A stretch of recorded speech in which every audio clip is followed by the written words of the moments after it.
Voilà, tozopesa bino mbote bana na Nzambe.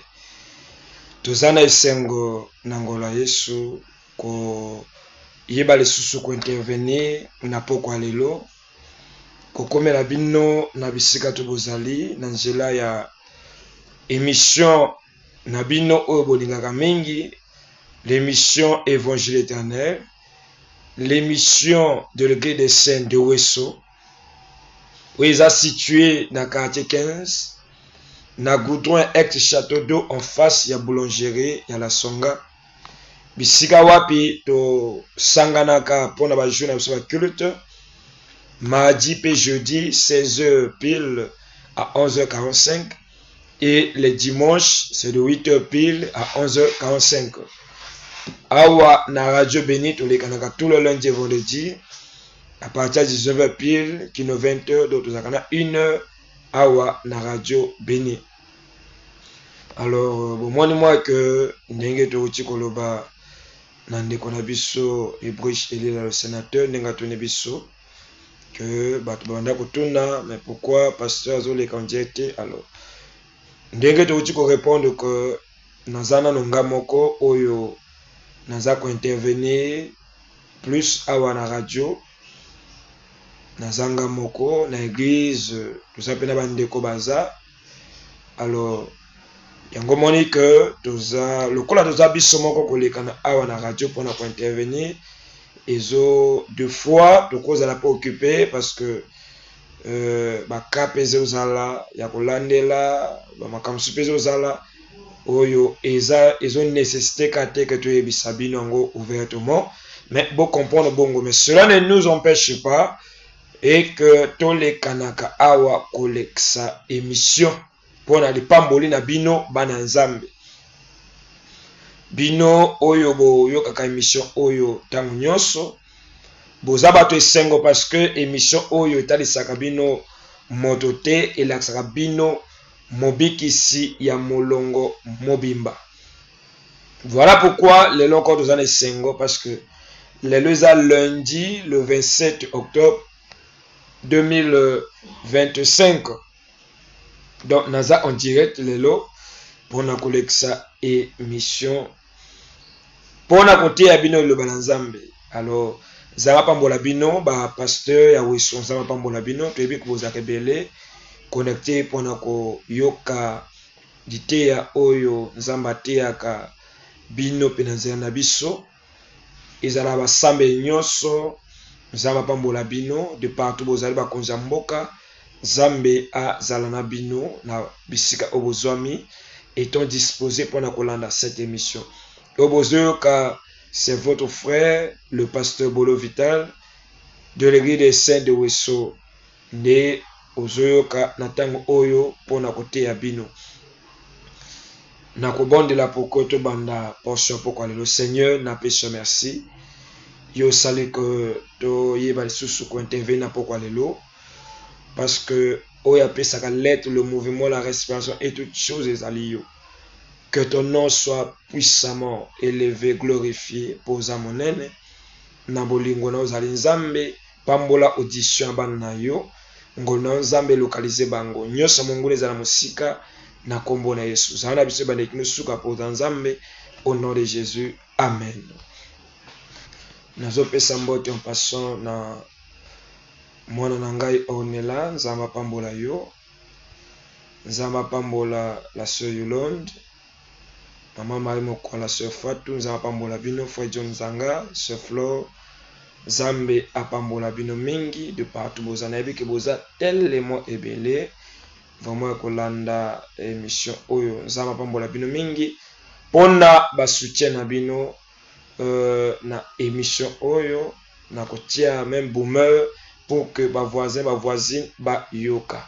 Frère Eric Nzamba pambola yo, y compris moi sina Nzamba pambola bino.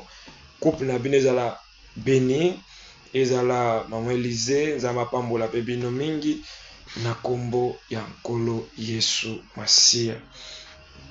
Voilà, tozo continuer kolobela bana Nzambe na oetali balolenge pona français abengi yango caractéristique na lingala lolenge oyo ekolakisa biso nani yango tokoki koloba ete yenda azali mosikoli ya bato na se na moi. Est-ce que moto nyonso akokoloba que aza mosikoli pe ezala réellement bongo? Tolobi que oui, bato tu bakokoloba pe kaza moto aza libre ya koloba pe kaza mosikoli. Aza pe mobikisa mokeni mobimba. Wana eza nango mabete. Par rapport na bango bien sûr. Akokoloba na ye. Mais likambo eza que ekondima mate parce que eza absurde ko salema te moto oya botame na mwasi pe na mobali azala mobikisi ya baninga e wane ko salema ndete. Mais moto akoloba na ye pe lelo pe tomonaka bato pe na quartier na poza na bato balata bakombo ba président kombo ba ministre omona moto moso abenga makao ngana za Donald Trump ngaza François Hollande o ngana za soki nani oma balata bakombo wana ba ministre ba député tout comme ça bazo donc akolata ne pe kombo na mais en réalité aza yango te ozomona mosa ko benga pe o ngana za général ngana zali adjudant chef awo ngana za chef du quartier balata appelle bakombo wana mais aza chef du quartier te aza pe général te donc eza nango bongo même na kati ya bonzambe moto aza libre akoloba pe kaza mobikisa mokili mobimba mais selon la vérité azali yango te zolanda le seul oyo aza aloba yango pe aza yango ezaka Yesu na mabele mobimba uta mokili ezala mokili oyo tomonaka o telelo le seul aloba yango pe azali yango ezaka Yesu Jésus. Donc libanda Jésus moto moso azati baoto batikali bon ezaka lokola bana ndenge balinga kosakanaka bato baza kosaventurer kaka mais il y aura un temps bakofuta salaire ya mabe na bango wana parce que bakofuta yango bazo profaner contre l'Éternel parce que tant moto ozwa place en Nzambe tu profanes ozo comme adversaire ya Nzambe.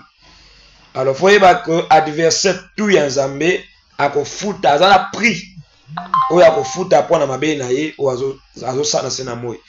Alors bokoko benga biso na 06 928 31 37 06 928 31 37 na 06 930 43 20 06 930 43 20 okoko mena biso okoko benga biso pona prière to sambela pona ozala motuna ko hésiter te talisa biso yango to répondre yo na ngola Nzambe soki ngonga ko pesa mela biso lelo to répondre yo mais sinon pas tu ko répondre à la prochaine parce que émission so sukaka lelo te toujours continuer toujours par la grâce du Seigneur.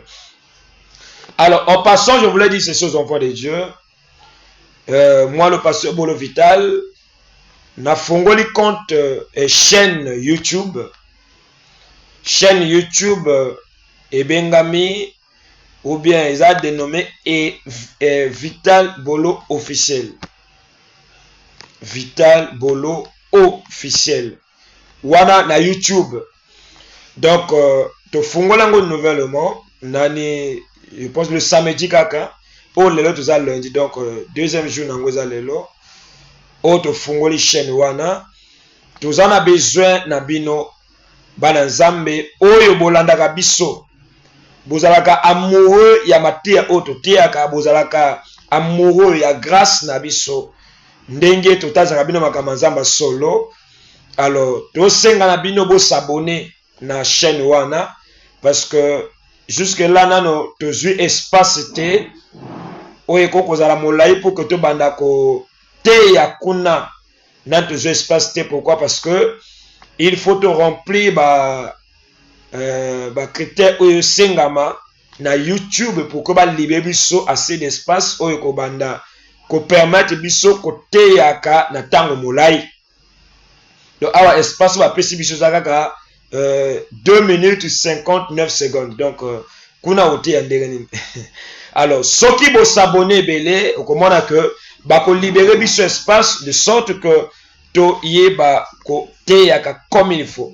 Donc soko continue na barre de recherche na YouTube au betika ka Vital Bolo officiel okomona na ko apparaître, au cliquer na côté à bakomaka à abonner et aussi au cliquer aussi na cloche, il y a notification de sorte que tango na ko banda ko publier, tango espace ko pesa mela biso na ko banda ko publier et ko sala que o e ba pe ko sonner pas na pe ko signaler yo pour que Olanda Mateya o bénéficier na bolamu ya Nzambe na ngolu na biso na kati ya Mateya o tokote. Alors bino bana Nzambe na mboka weso na yebi ke botuzaka ba Android bozana bolandaka pe biloko ebele na YouTube.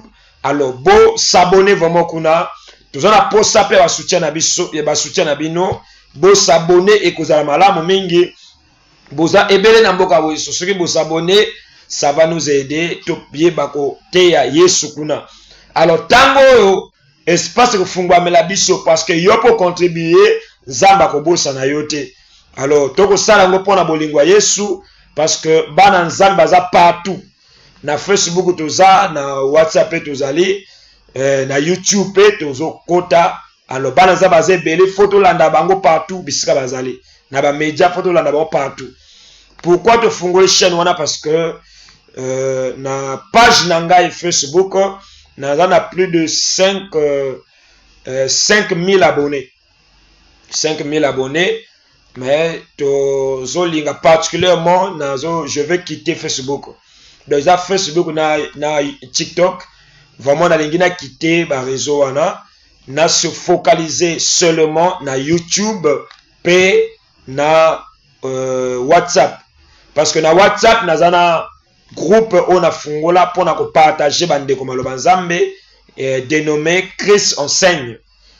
Donc numéro na WhatsApp est 06 476 88 98 06 476 88 98. Vous avez besoin de ajouter un groupe wana pour na bénéficier na makambo o ya Nzambe okokomela ngai comme ça na koyeba ko ajouter yo na groupe wana o s'abonner pe na YouTube. Donc d'ici 2026 nangola Nzambe nega ko permettre que to kote yango. Donc dans les 3 premiers mois il y a année 2026 na koyeba ko quitter Facebook pe TikTok. Donc naza convaincu ko quitter ba réseau wana mibale TikTok na Facebook na se baser nanga mingi na YouTube pe na WhatsApp. Ce qui te cause convaincu que tu zongela Facebook wana peut-être après 10 ans. Donc et vous allez vraiment s'y côté et ça pour des raisons personnelles. Donc voilà, autre niveau de émission passant, s'abonner et Nzambe ako bossa yote.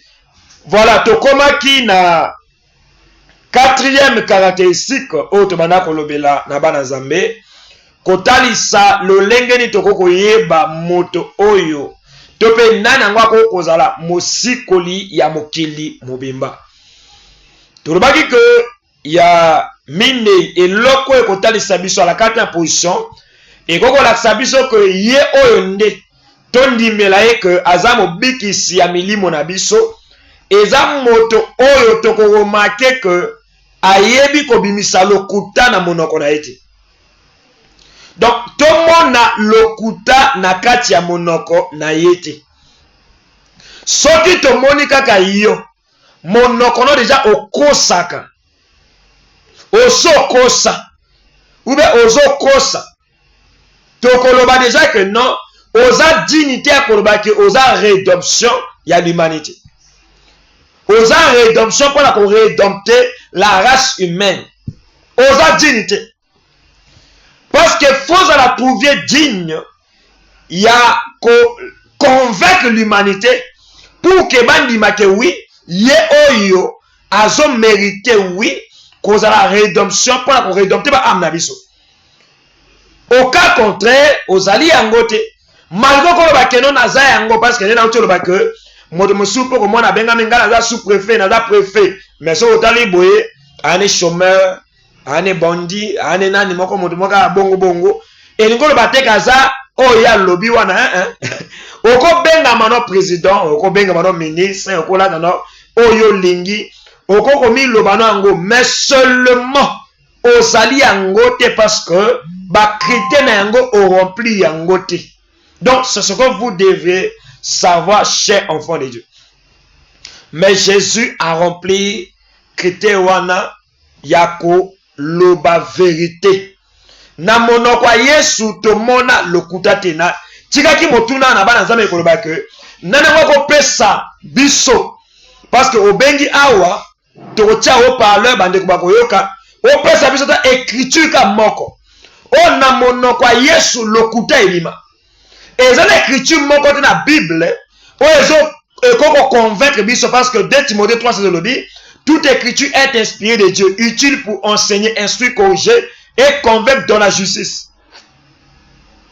Donc, les écritures de la Bible ont pour objectif de convaincre. So, écriture ni na Bible, o yoko pesa biso et convaincre biso que Jésus a kosa.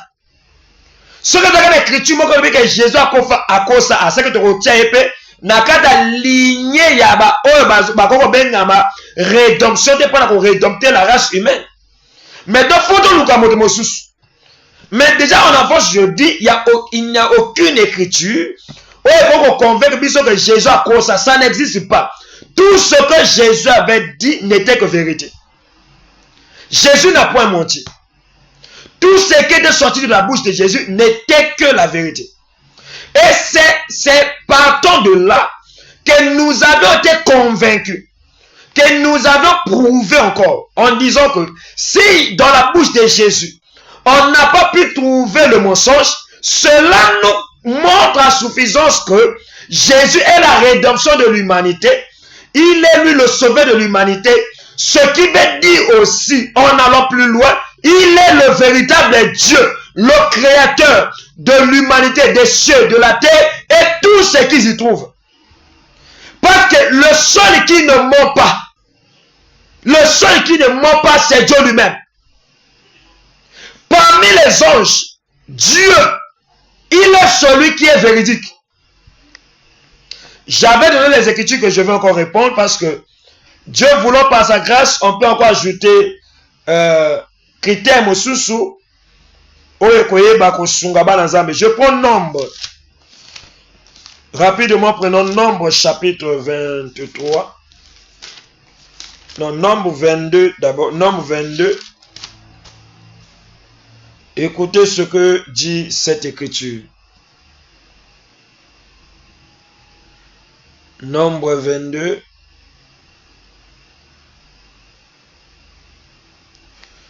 Je prends ça rapidement.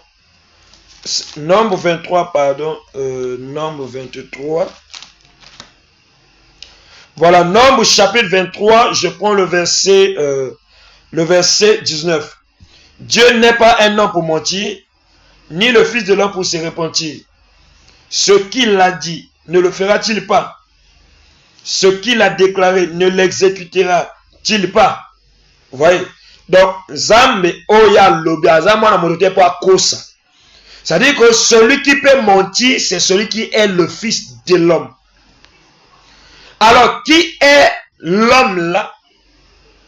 En réalité, qui a des fils? Mais il est un menteur. L'homme là est un menteur, y compris ses fils. L'homme là, en réalité, c'est Adam. Adam, c'est un menteur. Y compris nous qui sommes sortis d'Adam, nous sommes aussi des menteurs. Seul qui ne ment pas, c'est Dieu. Pourquoi? Parce que Dieu n'est pas de la lignée d'Adam. Il est hors la lignée d'Adam. Raison pour laquelle je prends Romains chapitre 3. Prenons cette écriture, Romains chapitre 3. Écoutez ce que dit cette écriture, cette belle écriture. Romains 3, le verset 4. Loin de là, que Dieu au contraire soit reconnu pour vrai. Vous voyez? Que Dieu au contraire soit reconnu pour vrai. Et tout homme pour menteur selon qu'il est écrit, afin que tu sois trouvé juste dans tes paroles et que tu triomphes lorsqu'on te juge.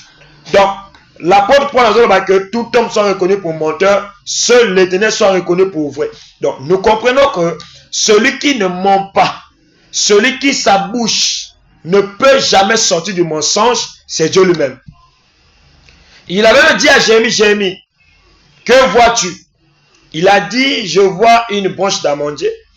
Et Dieu lui dit, Jérémie, vois, je vais sur ma parole pour l'exécuter. Donc, Zambaza reconnu pour vrai parce que Makambo ya lobby à Koksakayango.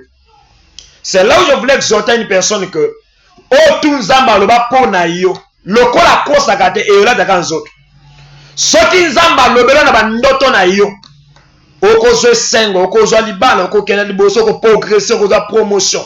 Ndimango, je viens te le dire. Je viens encore pour pouvoir augmenter ta foi par cette parole que ekola dans autres au nom de Jésus. Malobano Zamba lobela yo, eko souka en l'air tete, ekola dans autres au nom de Jésus. Si quelqu'un le croit, que le Seigneur te bénisse. Et qu'on a dans autres certainement le corona. Moto akokosa ako promettre yo. Mais akokoksa ngote parce que c'est un homme. Il faut qu'il koksa maka bon pour que l'homme est un menteur. Mais tout zamba lobi kono et il faut qu'il koksa pourquoi parce que so akoksa ngote akokoma lokuta.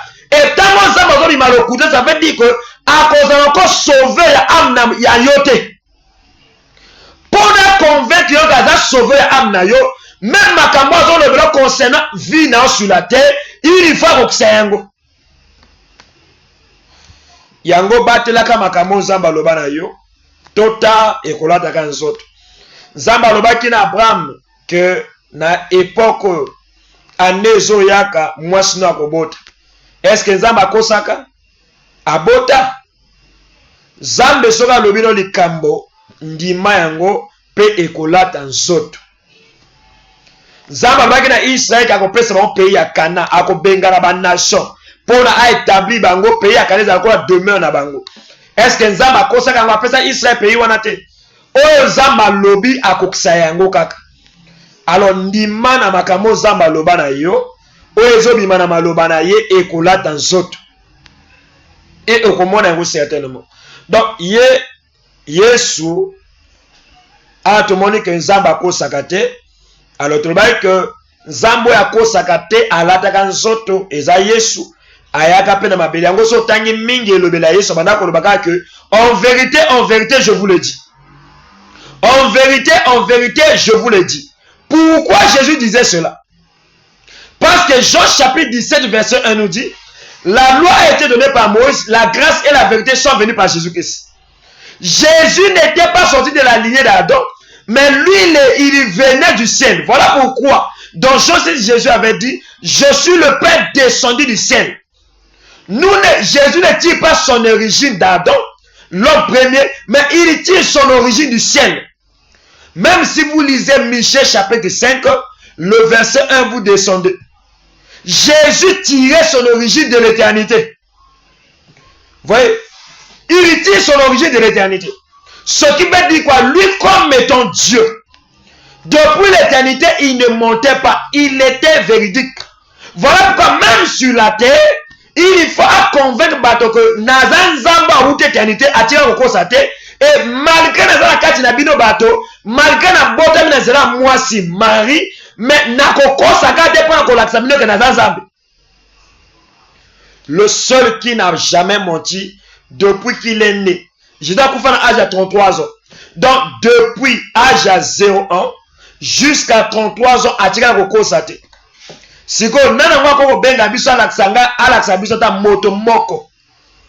Ataka moto moko na mokilo que personnage moko boye na mokili oyo depuis abotama tindenga kufa atika ko Kosate, atika ko sumuka te. Ata moto moko.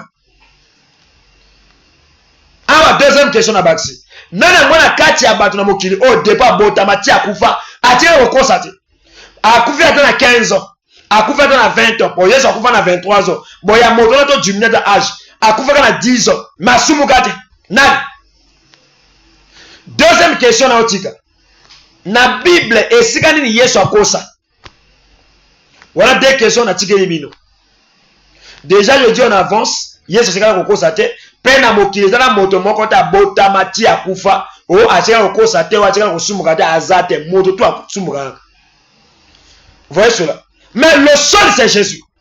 J'avais donné les écritures que je vais encore relire. Je prends 1 Pierre chapitre 2, le verset 22. 1 Pierre chapitre 2, le verset 22. Vous voyez dans l'écriture de Pessa qui est très clair. Oui, bah là, ça que hier sorti là pour ça. Écoutez, 1 Pierre chapitre 2, le verset 22. Lui qui n'a point connu de péché, et dans la bouche duquel il ne s'est point trouvé de fraude. Vous voyez, ici, il s'agit de Jésus. Dans le verset 23. Donc, Jésus dit qu'il a na mono connaît fraude et bimate. C'est-à-dire que eloko moko ya mabe et bimate.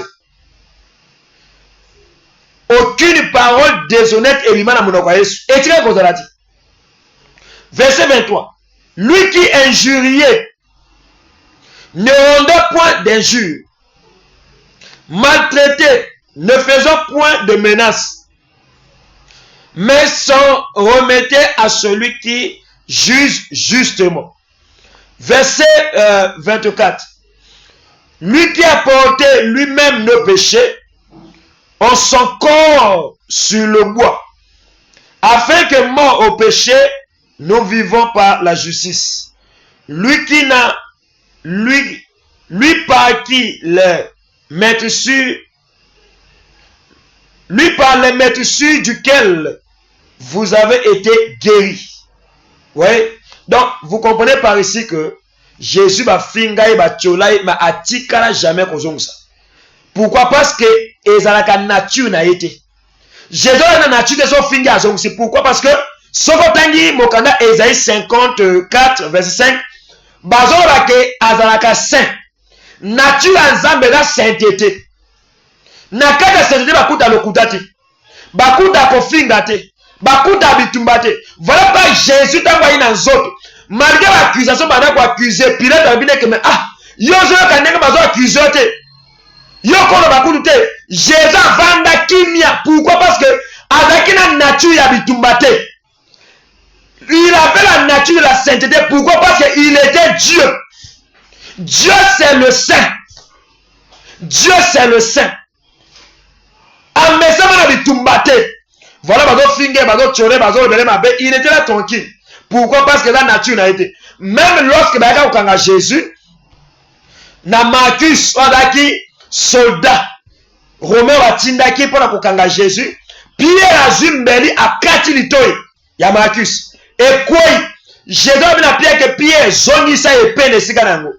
Moto a kobomane épée, ba kobomé épée. Jésus a zuni a ramassé l'itoy a zongi siango.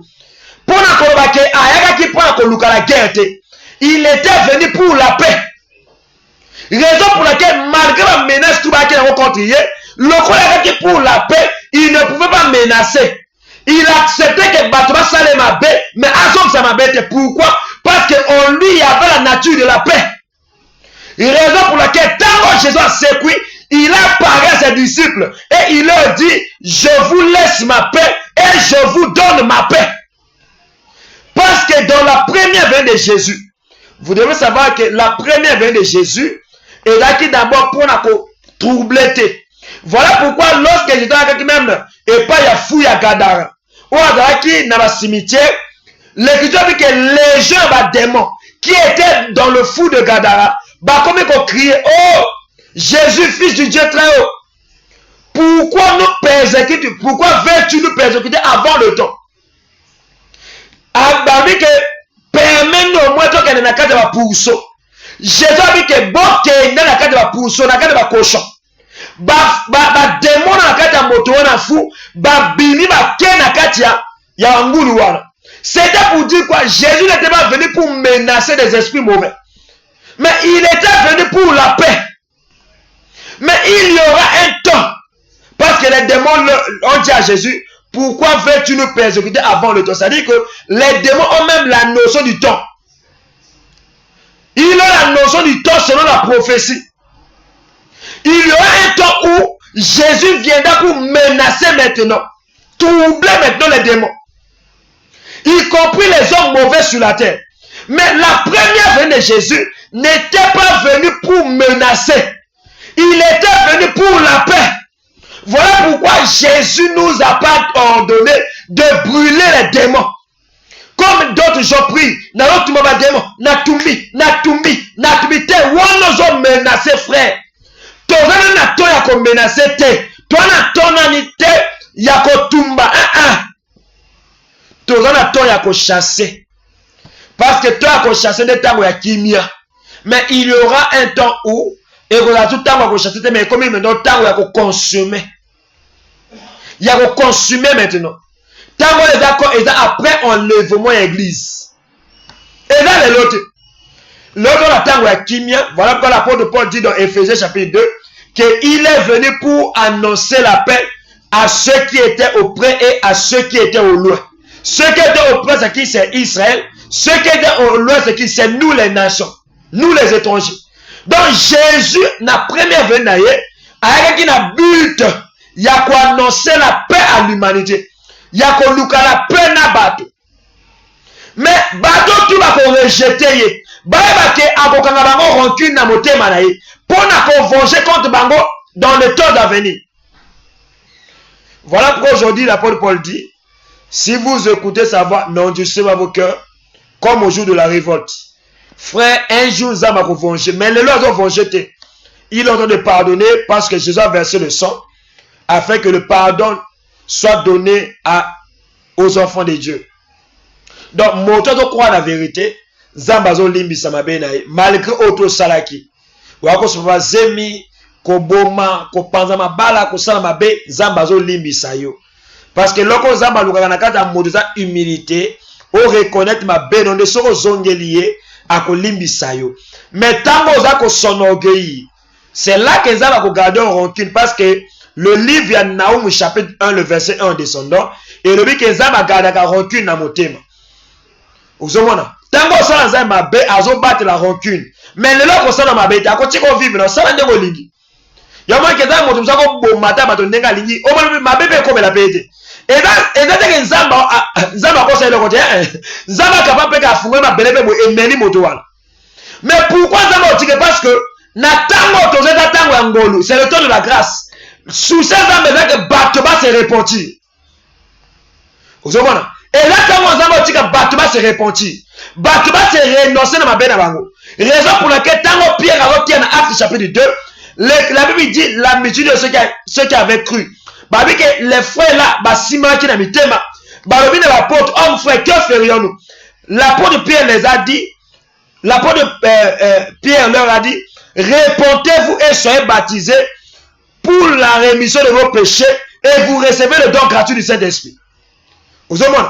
C'est-à-dire, lorsque bah toi crois en Jésus, bah on doit baptême là pour que ma soumu na bango longwa et bah qu'on soit dans l'esprit. Oh, ça signe appartenance.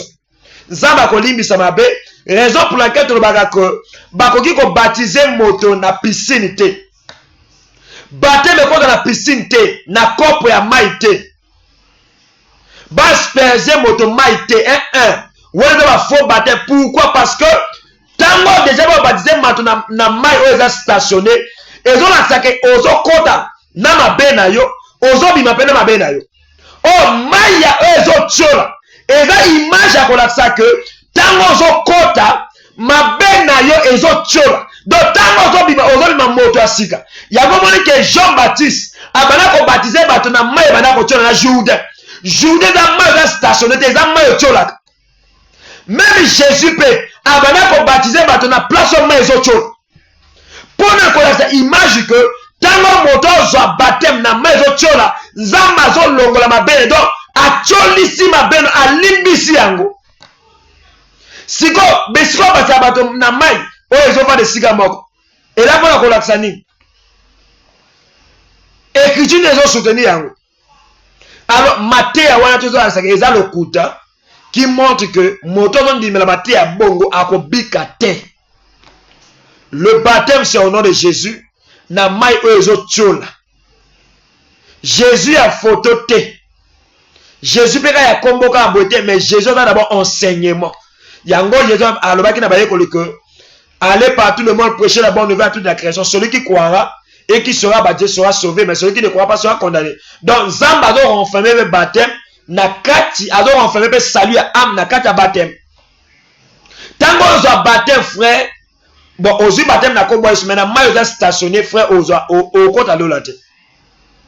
Ou d'abord on a saluté parce que ils ont baptisé na kati ya baptême et ça na fond enseignement. Ba sopelo ko kwa mai. Ba zoma babana ko asperger ngo likolo na yo. Ils ont faux baptême. Ils ont vrai baptême était. Vrai baptême est na mai o ezo tchola. Na kombo Yesu d'abord na vrai enseignement. Ou on est vrai baptême. Donc pour na kola ça que Yesu atikala ko sala jamais mabe. Pourquoi pas qu'on a biso que premier venu na ye eza pona ko luka kimia ayaka pona but ya ko sauver milimo ayaka pona but ya ko perdre parce que ce qu'on va gagner na kanda ya ko remarquer que na ombre tango Zambe alobi na Moïse que Moïse le ba la peuple na ngai ba se purifier après 3 jours na kokita pona ko lobela bango sur la montagne de Sinaï ba koyaka na montagne mais okotia ndelo ki ba franchir yango te. Tango le peuple va se purifier, qu'est-ce qu'on va écouter dans Zambé, bayoka Zambé. L'écriture dit que tango Zambé bani ko loba, Israël bazo kabakaki. Ozomana, bayoka bakaki babi Moïse, biso toko yoka biso Zambé te. Vraiment, yoko matin kenda yoka o Zambé anango pona biso alobela yo yoka kaka webisa biso. Ozomana, tango Zambé bazo kita na kanda. Azona kata colère. Azon loba, moi peut pas s'approcher na été. Moi peut pas comprendre les ati. Vous comprenez? Tant qu'on a monté dans Sinaï, c'est le temps de la loi. C'est le temps des prophètes. Parce que Israël n'a 2 montagnes. Il y a qui na montagne à Sinaï, na montagne à Sinaï, ou il y a qui montagne au rêve, na montagne à Sion. Vous comprenez? Parce que na montagne à place où on a qui na Israël. Après ça, on loi pour la kimia. Mais dans le montagne Sinaï, c'était pour la colère. Pour ainsi dire quoi? Tant qu'on qui est dans la Sinaï, c'est ça le temps de la loi par les prophètes. Israël. C'était le temps de la colère. Il y a moins que il était sans pitié. Mais lorsqu'il vient par Jésus-Christ, c'est maintenant le temps, il y a montagne, il y a Sion. Le temps de la grâce où nous nous sommes. Zamazoga pona ko bebisa te mais azoga pona ko bebisa maintenant âme. Le temps on a facilité à s'approcher. L'immotion n'avait pas Jésus-Christ. Parce que Dieu n'est pas sur la montagne de Sinaï, mais il est sur la montagne de Sion. Parce que le salut est sur la montagne de Sion. Voilà pourquoi il est écrit quelque part, pour l'amour du Sion, je ne me tairai point, jusqu'à ce que son salut paraisse comme l'horreur. Donc, ils ont une montagne à Sion, les ambassades, azon loba, pour que salut à peuple naïe et apparaître le coup la horreur. Or, la montagne de Sion, c'est la grâce où nous sommes. Donc, tant que la grâce où nous allons, zambazo loba jusqu'à ce que salut nabiso et kokisama. Kino to koma na perfection. Ou bien la rédemption du corps. Lorsque la trompette va sonner, toti kamabele o ya péché, to longa na corps o ya péché, to porter ma corps de gloire appelé la manne cachée. De sorte que tout est comme un Nzambe tel qu'il est dans les airs. Vous comprenez cela? Donc par là comprenez que Jésus n'a jamais menti. Pour ça que il est le seul Dieu. Ou akaki na mabele pour sauver milimo na biso. Parce que ceux qui n'ont pas le côté bimaki, faut tolingato bikati. Tolingato bikati. Vous voyez? J'avais donné aussi mon canal il y a Jean chapitre 1 verset 17 que na monoko Yesu vérité et yakaki. Il y a montré que ce qu'on tangi bien ba livre il y a Matthieu, Marc, Luc, Jean. En vérité, je vous le dis. En vérité, je vous le dis. Pour ainsi dire que il est le seul. Qui trouvé parmi bateau tout babotama na zela mwasi yeka kamoda qui trouvé digne pour racheter l'humanité, la race humaine. Pourquoi? Parce que na monokone lokuta et chikalaka kobima jamais. Même si vous prenez aussi Ésaïe 53 le verset 9. Yango to le que en dehors de Jésus ba otu ba chikali ezala Branham o Mohamed ezala Kimbango kako Philippe na otu ba chika to le que ce sont des hommes menteurs. Bakosa d'abord Branham a kosa pe ebele. Nous avons des preuves il y a le kuta Branham ebele. D'abord aussi que en passant Branham a dit que nous avons 7 cieux. Oh non, nous avons 7 cieux. Oh, ils ont le kuta. Tous les 7 cieux. Ciel les a 7 té. Zolanda. Au 7 ciel, les cieux au pluriel. Ils ont bongoté. Tous les 3 ciels dans les cieux. Tu as 7 ciels. Tu as 3 ciels. Mais Branham a dit que tu as 7 ciels. Ils ont le kuta déjà. Branham a dit aussi Nabaso. Le premier saut au bateau un cheval blanc.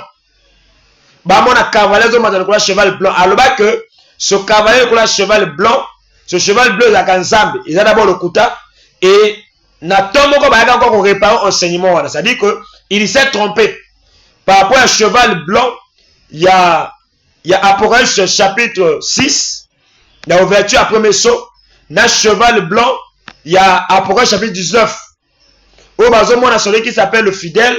Où il y a mata na likolo cheval blanc. Il y a Apocalypse chapitre 19. A confonda kiango. A confonda kiango. A y ko réparer à Apocalypse chapitre 6. Na tombe kobri. Mais, il a dit à Kosi. Vous voyez cela? À Kosi. Et le couteau, monsieur, c'est que à terre que Kaya la fils biologique, il y a serpent. Ce qui n'est que mensonge. Parce que dans le jardin Eden, Ève va tirer qu'on soit zémité. Il n'y a aucune écriture qui montre que Ève n'a pas de jardin Eden à toi zémité. Ève va soit zémité dans le banda jardin Eden.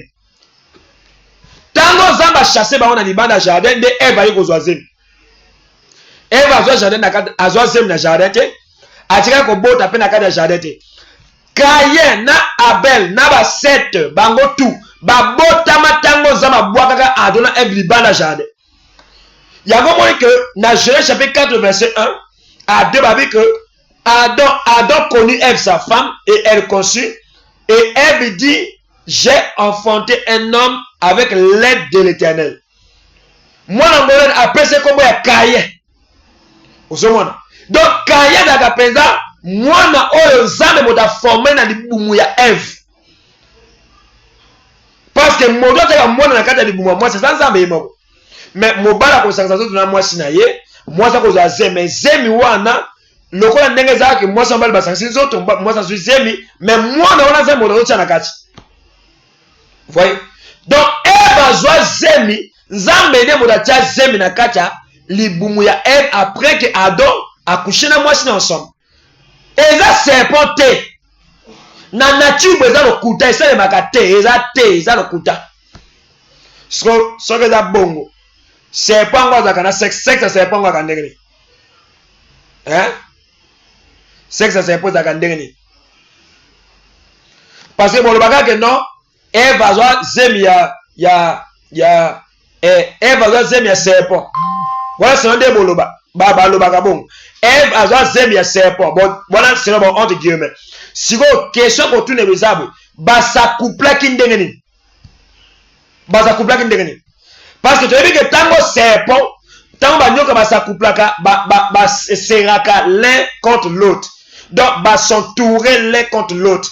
Si vous nyoka wana accoucher na Ève ndengeni. Et deuxième question, et là quelle sorte ya nyoka? Et là qui boa vipère, il y a quel serpent? Serpent vert, serpent noir, serpent jaune, il y a quel serpent? Et quand il y a quelle couleur? Hein? Serpent accouché qui n'a Ève ango nini? Serpent ala qui quel genre ya serpent? Ala qui n'a couleur nini? Pe kaya ala qui n'a couleur nini? Parce que tu as dit que Ce qui papa na maman ba montagne ba bota pe mona montagne. Bien que peut-être na be variable mais il y a wana d'abord to tika na logique et la bongo. Ce qui papa na maman ba moyindo ba bota mwana ba moyindo. Sikoyo Eva laki na couleur nini, nyoka wana laki na couleur nini, ba bota kaya na couleur nini. Bon révéler biso bien. Parce que entre guillemets selon Batouana que non, la révélation ne vient que par le prophète. Entre guillemets bango. Ne vient que par le prophète. Bon, prophète a révélé biso couleur ya nyoka bon to dimen. Avec quelle couleur? Donc, vous voyez que ce sont des mensonges que Branham a prêché. Quand Philippe encore le couteau n'est pas eu côté à que non, Matthieu 26 c'est Esaïe, or que c'est du mensonge. Ou Apocalypse 12, aigle ou anapé, Esaïe, or que c'est du mensonge. Aigle ou ana, il y a Apocalypse chapitre 12, les deux ailes d'aigle, Pesameaki, moi si ou ana, il y a Apocalypse chapitre 12, pour la dans le désert, il y a pendant 1260 jours, deux ailes ou ana, parce que dans deux ailes, il y a la guérison. Selon Malachie chapitre 4. Les deux ailes développées, ça me la moi, c'est pendant qu'il y a le désert. Et ça, les deux prophètes. Et ça, les deux prophètes, on va travailler dans Israël après l'enlèvement de l'église. Les 2 juin, selon Apocalypse chapitre 11, le verset 1, vous descendez. Il y a comment que Jésus, la montagne, il y a transfiguration, il y a Apocalypse, il y a Matthieu chapitre 17. Jésus, dans à Télémaki, babi que bamoni Eli, na Moïse, na les deux côtés à Jésus. Pour la voir, Jésus dans le véritable aigle, les deux ailes, il y a Jésus, et ça, Eli, pena Moïse. Il y a comment que sont bien Apocalypse chapitre 11, babi que les deux prophètes, bakoza pena esprit à Eli, pena Moïse. L'un et l'autre, bakoza esprit à Moïse, pena Eli. Donc, bako travailler, na même fonction que Eli, na Moïse va travailler. Vous avez la capacité de changer maille. Et commander que vous avez la capacité de voulez montre qui est tumba. Donc, tout le monde va Moïse, na Eli basala. Bana capacité de kangape vula, ba kananga Eli asala. Ils ont cette capacité là. Vous savez moi. Mais ba ça mais la moi si wana et cette femme là va aller dans le désert. Au peuple à désert d'Israël. L'église d'un peuple a déserté. Lorsque cette femme d'Apocalypse chapitre 12 a une position céleste, là c'est l'église. Mettons comme la position terrestre, c'est-à-dire à quel désert, où on a comme Israël. Il y a moi dire pendant 1260 jours, ce qui est équivaut à 3 heures et demie. Vous savez moi? 3 heures et demie. Maintenant, Israël est dans le peuple à désert. Bon, il y a encore les deux ailes d'aigle. On va que non, on est personne avec cette femme-là. Et ça, prophète, il y a l'élo. Il y a l'élo. Oh, ce qui est absurde, parce que on est là par rapport à prophète de Israël uniquement. Pour le peuple à Israël, pour la nation, car pour le peuple à Israël. Mais, mon prophétie, on a eu comme il me à quoi si bat. Donc, vous comprenez que même Kakou Philippe, c'est aussi un menteur. Vous devez savoir que Moïse avait dit ceci. Ce qui est un songeur ou un prophète, a lobé bino et loko moko, et koki sami, bomoni yango, et ça bien, et ça malam. Mais cela veut dire que allons adorer d'autres dieux. C'est un mot, c'est un faux. Frère, on ne confirme pas un vrai prophète parce que quand on a prophétisé, non. D'abord, vous devez savoir qu'il y a différence entre prophète et prophète. Nous avons un prophète comme celui qui a le don de la prophétie. Prophète,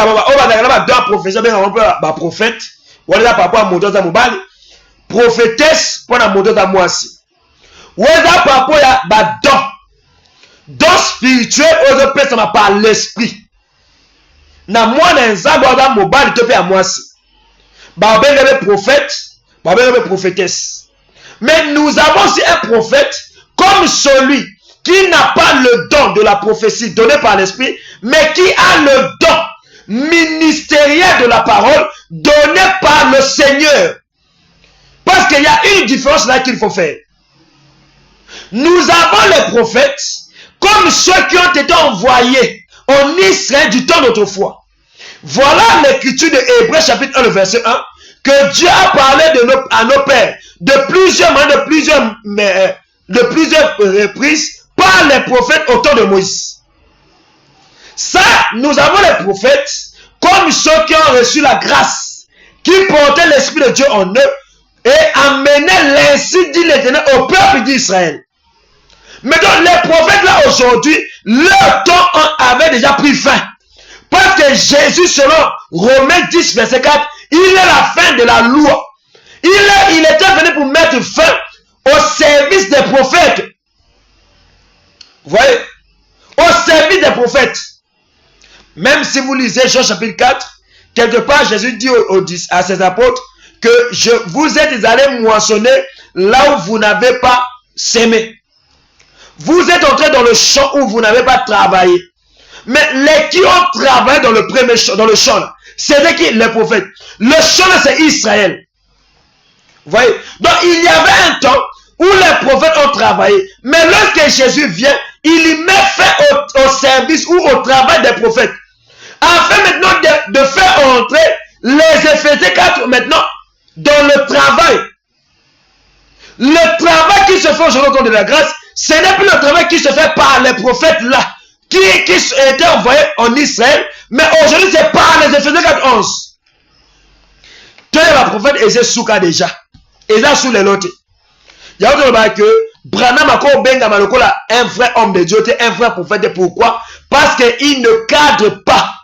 Par rapport à la temps prophétique, les autres sont à temps la prophétique. N'engue pas maintenant qu'on a temps Israël. Tout le monde a bangote. Et dans l'écriture, oh le lot va te faire sa biso qu'on va que non. Zama aussi le prophète, le quoi Israël. Le lot n'a pas église. Exact.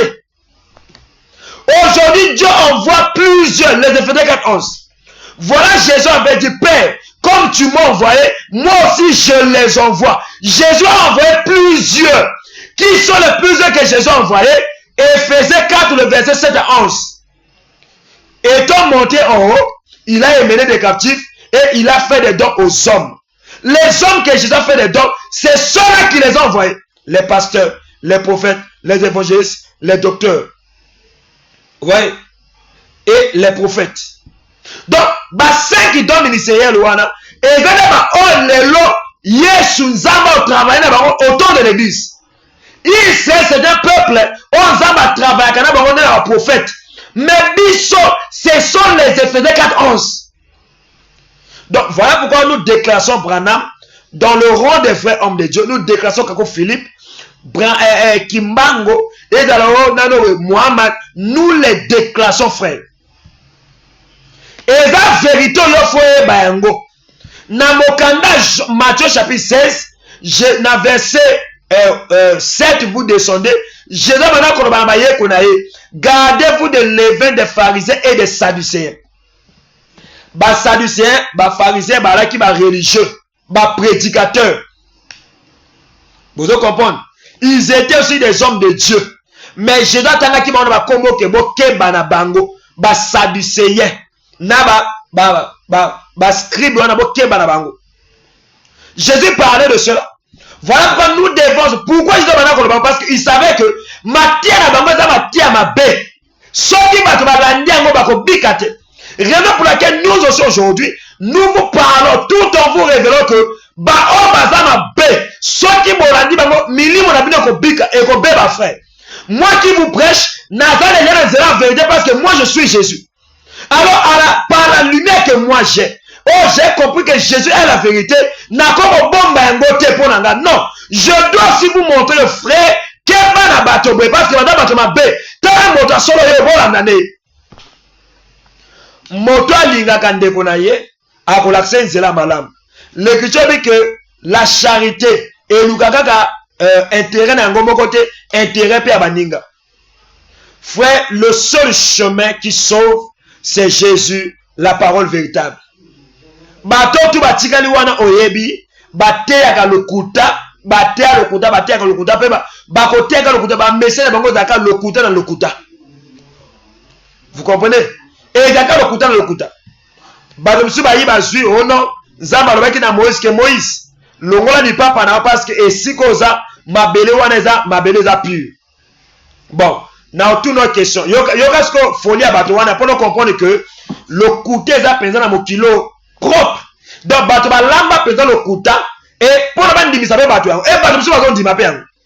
Donc baso ya Kristo babini non au moins Moïse nzambe alobaki na Moïse alongola lipapa. Bien aimé, église bakota yango na nano te, bakota yango na mapapa te. Faut longola lipapa otika yango na libanda. Bon d'accord. Longola lipapa tika yango na libanda. Tika lipapa na libanda parce que babi ko longola lipapa na otika na libanda. Bon, esika mabele wana o nzambe alobaki na Moïse, yaki na buisson ardeur bana opela moto. Bon, soki babi ke parce que soki babi ke bon répéter o nzambe alobaki na Moïse, bon répéter ka ndenge na mobimba yango tuti. Bon répéter le mobimba tuti, pourquoi vous répéter en ndam? Si vous avez la service de buisson ardent, vous avez la moto de zikate. Si vous avez buisson ardent, vous avez la moto de zikate. Na place au bâton de la côte de Kabati, vous avez la bande wana, et vous avez les buissons. Vous voyez que tant que vous comprenez ma théa wana, vous voyez que c'est du mensonge pur et simple. Donc, que les enfants devaient comprendre pour ce soir que Kimbango c'était un menteur, Kakou Philippe c'était un menteur, Branham c'était un menteur. Et Zalanano, Oba Westel, Bakalo, Bakolomba, Bangotou, ce sont des menteurs qui n'ont prêché que du mensonge. Alors leur enseignement ne sauve pas. Jésus, par les Éphésiens 4:11, vous présente un vrai message, une vraie parole, un bon chemin appelé l'évangile éternel pour la salut à Amnabino. Donc celui qui est la rédemption, pour rédempter la race humaine sur terre, c'est le seul qui dit la vérité. Or, celui qui dit la vérité, c'est Jésus lui-même pour prouver à l'humanité que c'est lui qui est le véritable Dieu, le sauveur unique, principal du sauveur de l'humanité. Ou du salut des âmes des hommes. Voilà pourquoi il a dit dans Luc, chapitre 9, le verset 56, que le Fils de l'homme n'est pas venu pour perdre les âmes des hommes, mais il est venu pour sauver les âmes des hommes. Que le Seigneur vous bénisse. Tous ceux qui apprennent à l'eau. Alors, le vendredi, tu as touché 5e caractéristique. Et ceux qui ne savent pas qu'on a touché 6e. Parce que 5e caractéristique, vous remarquez qu'il faut monter à Koufa selon les prophéties. Tout en versant son sang, sans tâche ni défaut. Voilà la 5e caractéristique. Alors, nous allons toucher cela le vendredi par la grâce de Dieu. Alors, restez bien portant, que le Seigneur vous bénisse. Beaucoup bien absolument après émission na 06 928 31 37 na 06 930 43 20. Tu peux répondre bien par la grâce de Dieu. On a besoin de prière, on a besoin, il y a un conseil, assistance. Bien aimé, tu peux assister bien par la grâce de Dieu. Bobo, ça veut dire que s'abonner na chaîne Nabi sur YouTube, Vital Bolo officiel. Abonnez-vous là-bas massivement. Et Zama Kosana Ngolo que tango to kobanda koteya. Pour comprendre makambo ebele kuna par la grâce de Dieu, et aussi na page na Facebook Évangile éternel Bolo Vital soboke kuna. Même avant que n'ait émission, j'ai publié quelque chose là-bas au moins de 46 minutes. Bo kene kolanda pe yango et kozala mala pona bolamu na bino zama pa molabino nazo pesa comme mbote na bana nzambe nyonso ke nzambe ayeba kopambola bino penza mingi na ngolo na ye. Parce que alingi bino mingi, cher bien-aimé, cher frère et soeur. Frère Emmanuel, na pesope mbote, nzamba pambola yo. La soeur Esther Ngila, nzamba pambola yo. Frère Valérie, nzamba pambola yo. Nangolo na ye. Sœur Pauline, nzambe a pambola bino mingi. Musala nzambe Olingu Salen, nzamba pambola bino. Musala nzambe Jérémie, Shadrach Ngana, nzamba pambola bino. Et nzamba pambola musala ye Yombi, nzamba pambola bino mingi. Et que ngolo nzambe ezali kona bino abondamment. Alors, n'hésitez pas, chers bien-aimés. Église de Saint-Oué, située dans le quartier 15, en face à boulangerie à la Songa, dans Goudouin, ex-Château d'eau. Nous sommes là tous les mardis et jeudis, de 16h pile à 18h45, dimanche 8h pile à 11h45. Alors, on a radio de tous les lundis et vendredis de 19h pile à 20h. Parce que là déjà nous sommes à 20h. Tout c'est déjà notre mission. Alors, tous gens qui insistent vraiment na yo, aux gens la pour ça, na ajouté un groupe oyo tozana yango groupe na biso Christ en scène pona kozwa ba boyebi nzambe komela ngai na 06 476 88 98 06 476 88 98 na koyeba ko ajouter yo na groupe wana de sorte que au bénéficier na boyeba nzambe na bolingo ya nzambe. Le Seigneur t'aime, il a besoin de ton salut mon frère, il a besoin de te sauver. Alors n'endurcis pas ton cœur parce que le Seigneur t'aime. Zana pambola bino na kosambela pona kotika bino. Seigneur Dieu, je prie pour ton peuple. Baotu balanda kibiso na poko lozambe pambola bango. Liloba oyo etalisi moto te etalisi yo parce que vous êtes le sauveur. Grâce non zambe zali kona bango qui mène battre la peuple au battre la bango na buto lelo pepe sa makasi ya ko rejoindre la vérité poko la bango za la béni pe butu na bango pona bolingo na yo na kombo na Yesu pambola ba pasteur nyoso bana nzai ba konza mboka nyoso ngolne zali kona bango na kombo na Yesu Masia na bonde di bongo amen. Au revoir, à la prochaine, ciao.